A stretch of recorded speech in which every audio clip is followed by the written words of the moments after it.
Вон, смотрите. Куча, огромная куча. Но откуда взялись все вот эти шарики? Почему их здесь так много? Почему они именно в этом месте? Почему они все такой правильной формы? Вы посмотрите, какая красота. Вы посмотрите, какой шикардос. Вот все здесь усыпано вот этими шариками. Как будто кто-то их вез, там какой-то великан вез их на машине, и они все рассыпались. Ну, как это такое может быть?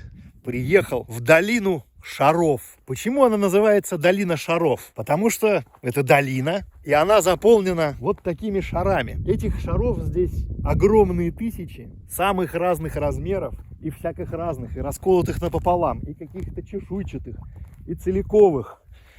От малюсеньких вот таких вот, которых можно взять рукой, до огромных, наверное, там несколько метровых диаметром.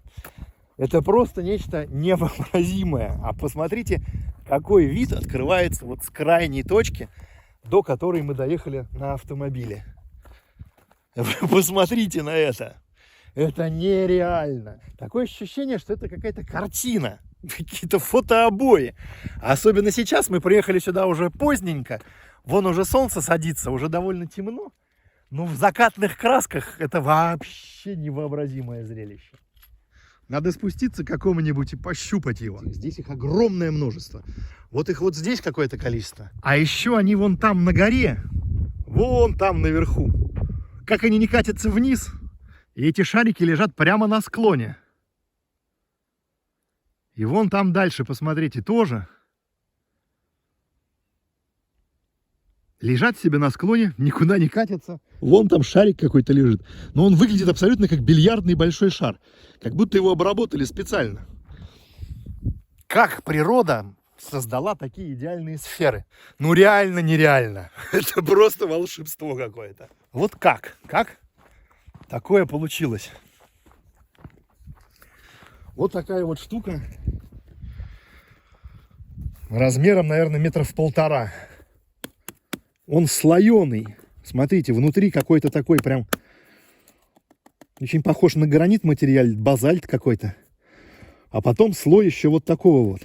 Как будто все это накатывали на него. А вот, смотрите, приплюснутый шар. Точно такой же. Сфероид.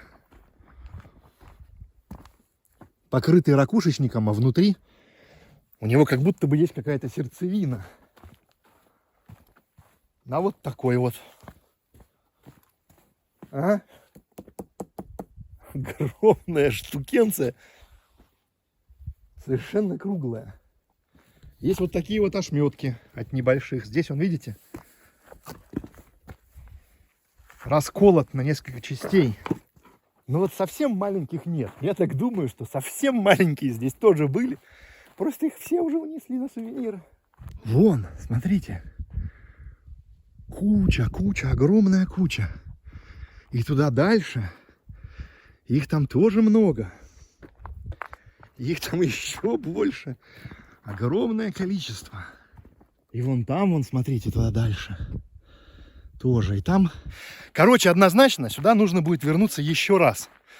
Я перед этим бегло погуглил, что это такое.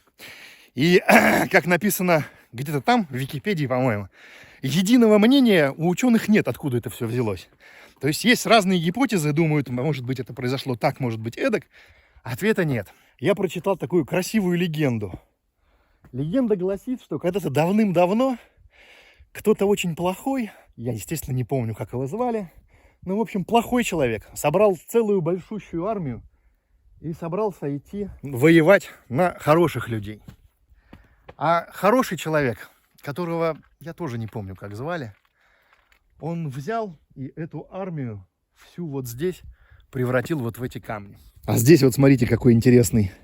Он не совсем сферический, неправильной формы, но под ним, вот смотрите, в качестве упоров, прям к нему присоединяются тоже сферические. Ну, то есть вот как так могло быть? Как вот так получилось, что вот одна сфера, и к ней прилеплена еще одна сфера. И сфера практически правильная.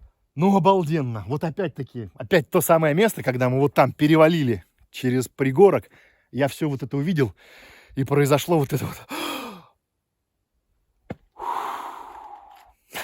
Счастья вам, здоровья, любви, терпения. Если у вас будет возможность, обязательно съездите в долину Шаров, которая расположена недалеко от прекрасного Каспийского моря, в замечательном гостеприимном государстве Казахстан, рядом с прекрасным, красивым и уютным городом Актау. Пока. На сегодня все.